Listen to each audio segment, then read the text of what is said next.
connection of basic motor control with start. Line 1 to start, to coil of contactor, then line 2.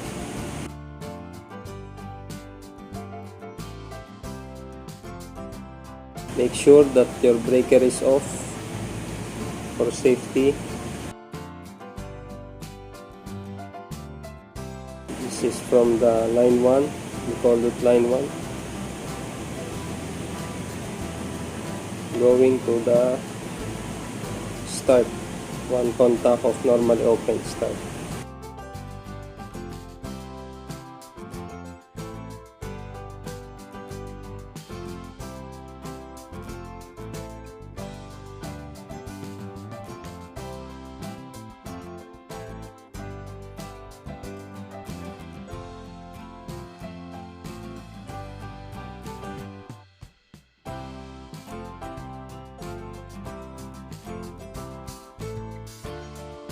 Then from the start, normally open, the other one going to coil A1.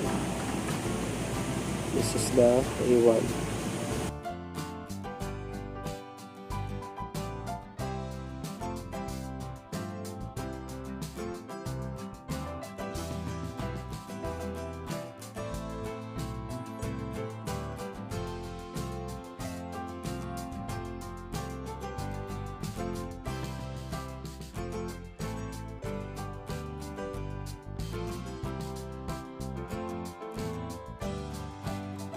To the coil A1.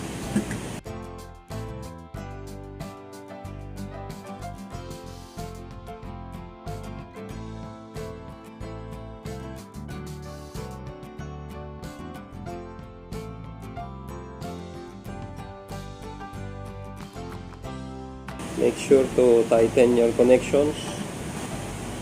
Next is from the A2 to the other line, line 2.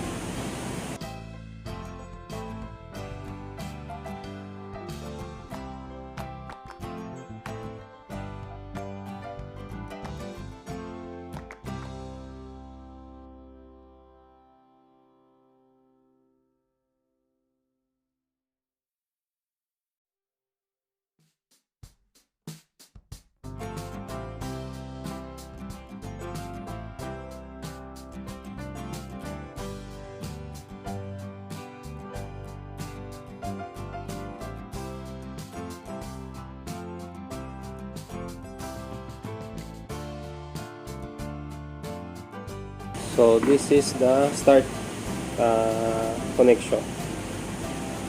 So for testing, we put power, then switch on the breaker, then you will see will start.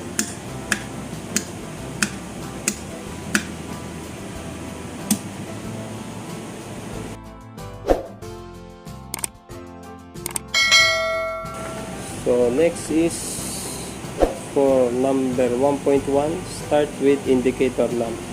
We will just connect parallel this pilot lamp to the coil of the contactor, which is A1, A2.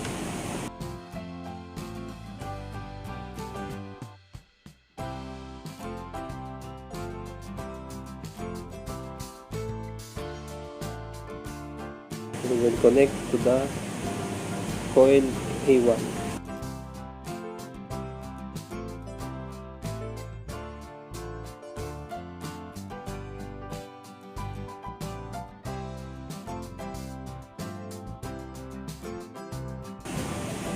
Then the other side going to the coil A2.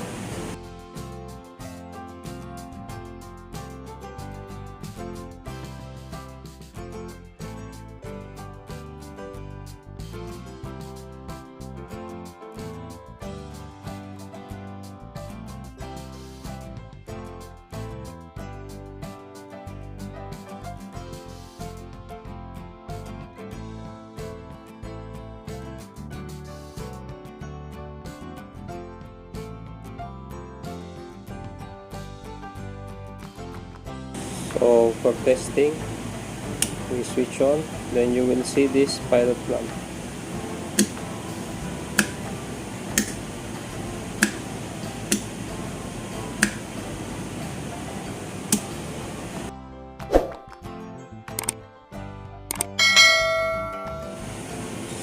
next one is with latching. We will use the normally open of this contactor to connect in parallel with the switch. This is the normally open contacts. We will connect parallel with the switch.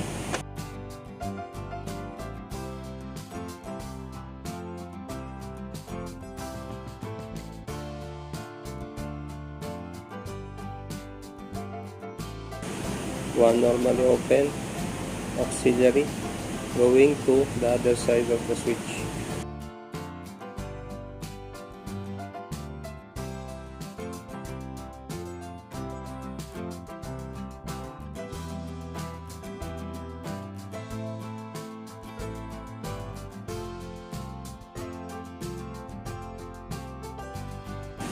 Then on the other side of the normally open is this one. We will connect also to the other point of the switch.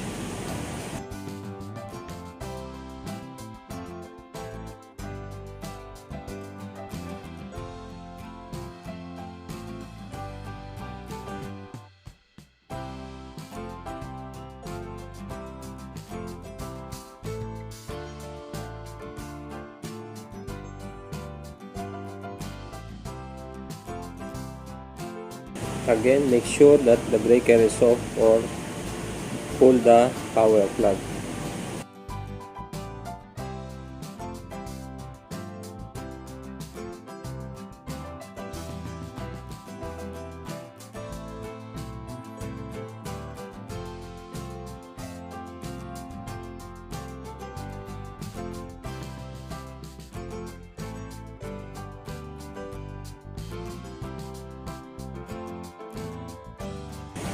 So there you go, we already connect this normally open to parallel with the start. We will test.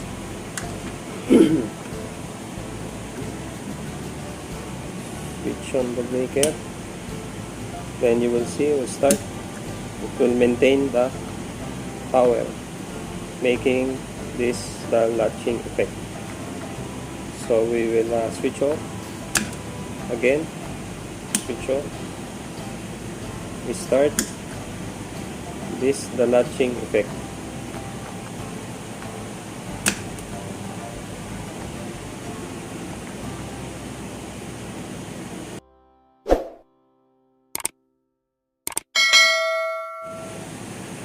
So last but not the least, from number 3, start and stop. We will just, it's almost the same with this latching, but we will add some stop button, this with the normally close in series with the start button, the green one. So we will remove this L1 to the start because we will connect this L1 to the one contact of normally close of the stop.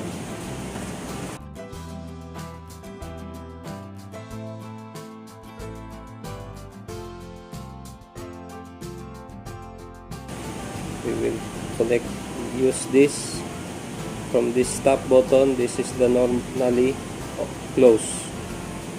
So one here, I connect from the line 1.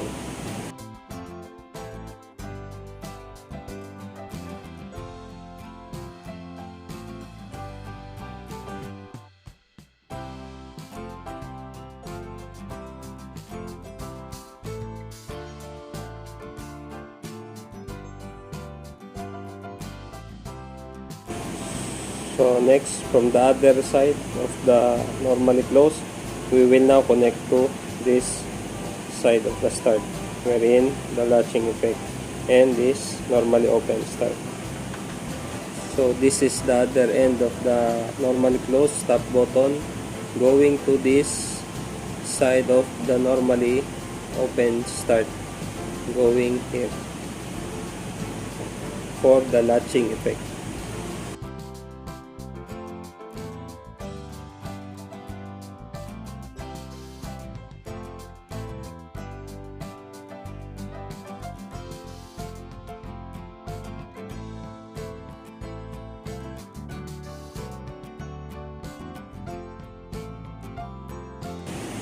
So this is from the stop, and we will connect now from the other end of the start, which is connected also for this latching effect. In the diagram, you will see this normally close to the other side of the start, also for the auxiliary contactor.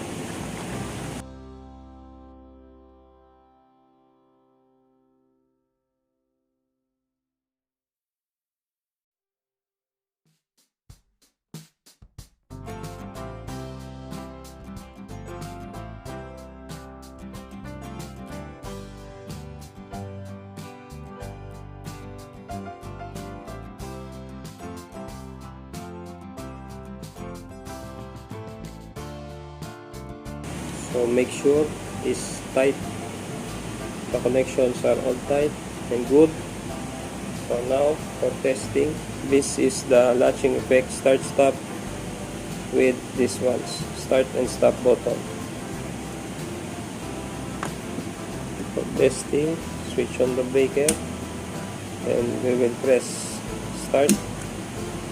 So as you can see, there's the latching effect that will maintain the power. And if you want to stop, just press the stop button. No need to switch off from the breaker. Start again, power maintained, then stop. Again, start and stop, start, stop.